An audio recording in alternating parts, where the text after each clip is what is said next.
So nice vantage point here to see the bowsprit, integrated anchor, attachment point up forward for a spinnaker and or code 0.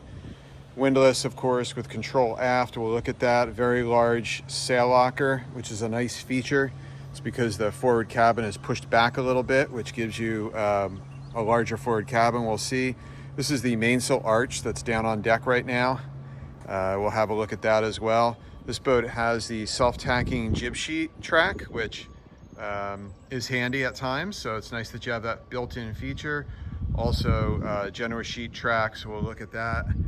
All these hatches on the deck, and nice teak cockpit with very large twin instrument controls at each helm. So a quick tour of the exterior here. You have the bow thruster, of course. This is the shallow draft keel, although it's quite a nice keel shape on this boat. Sail drive, and of course, twin rudder. Gives you all the control you could use while you're sailing. So you can see the generous size of the cockpit, both fore and aft and sideways. You can have 8 to 10 people sit around here easily. With the deluxe table, you have your nice wooden leaves, go along with the teak. These nice large instrument panels on each side. Starboard one has a couple of additional controls. This is where you do all your maneuvering. This is the bow thruster control. This is the remote windlass control. You see this boat is so nicely set up for primarily single handing or short handing. You have your generous sheet winches here, and then on each side you have a bank of clutches where all your controls go back, and of course you have electric winches. Moving forward, you'll see this great companionway here. No washboards to take care of. And on this boat, really nice design, has kind of a bonus space here. You can see where the main arch goes. You can see the cutout here, and the Dodger will go all the way forward up here. So these spaces here have nice sun pads that go there. So you have the cockpit flowing right into the sun pad area. As you're going down the companionway, right from this hole here up to the arch is a nice vertical handhold, so you have something nice to grab onto as you go up and down the companionway. So this boat is still in the process of being commissioned, but one nice thing is she's completely fresh. Definitely has that new boat smell and plastic on the steps and all sorts of things. But you can see it's the nice white oak interior. You'll see it's super bright and airy with all these hatches on the side and overhead, the light cushion color. So you come down the companionway here, off to the port side immediately is the galley. It's a really nice feature for making passages or even just sailing during the day and being able to get things straight up the companionway to the folks passing food up and so forth for eating al fresco. Have your refrigerator down here. Full galley, everything you can think of, a microwave above the sink there, twin basin sink. It's one of your cabins aft here. Nice space, fully air conditioned, of course. Back to the main salon. Over here on the starboard side, you have about an equal size berth. Very large space. Look at that, side to side. It's a blackout panel on that window. That can be removed, of course. This would be your day head as well as servicing the aft cabins. You have a separate area here with a bifold door for your shower, so it is not a wet head. The space remains dry. Really nice space that's convertible to another berth should you need it. Again, more windows in the top sides here with blackout panels. Same thing for the overhead, depending on how you're using it.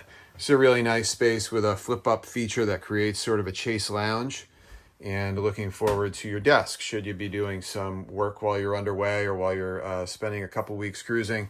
TV is pre-wired already with a mount on the wall. You can see your Bose speakers that are wired into the Fusion stereo system on this boat. One thing I really like is these shelves where you can personalize the boat either with books or some type of decor, but it really just gives a nice, I'm at home, home away from home sort of feel to the boat. Moving forward into the primary cabin. Sorry, the bed's not made here, but one thing you can see is it is a very large berth with access on either side, overhead lights, charging ports, more windows in the top sides here, and a hanging locker, port and starboard. And bonus up here is, of course, you have all this space here for getting changed and being in your own cabin. Close the door here, but you have a separate shower space, nice teak seat.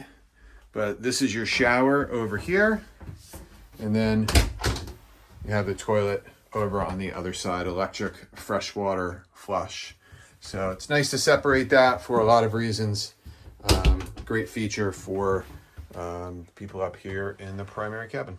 So moving our way aft, again, straight out of the primary cabin, really nice spaces here. This bench actually slides up underneath the table to give you more space should you need it. But the white oak really lightens things up here, gives this boat a beautiful feel, and allows you to go straight up these gently sloping stairs, and that hatch flips up, gives you engine access for your daily checks and so forth. Not that much to show you right now, just given this boat hasn't been rigged, but again, this would have the mainsail arch, but just a ton of deck space here.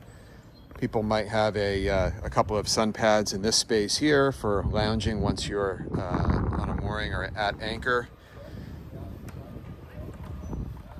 Looking forward, one really nice thing is this sail locker. I'm not going to open it right now, but you can put inflatable paddle boards, bicycles, a spinnaker, code 0 sail down in there.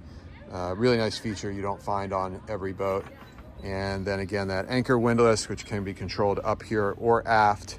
And then your anchor, which is integrated nicely into that bowsprit. So again, working my way aft, just wanted to show you how much space. You can see where the arch would be. And again, this is a sun pad area, port and starboard. So it just makes this whole cockpit area just a little bit larger. And I'll try to show that to you on a boat that we have here. But massive amount of space. And we haven't even looked at just how easy it is from the cockpit to walk straight out the back once this swim platform is folded down, which is electric.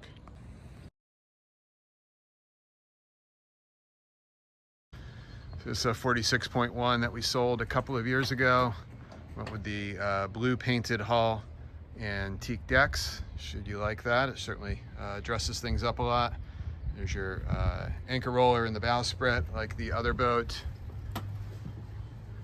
Move along and see the nice big side decks. And now you can see the mainsail arch and Dodger configuration, and just how nice and large that cockpit is, and all of that space up underneath the Dodger that I was talking about.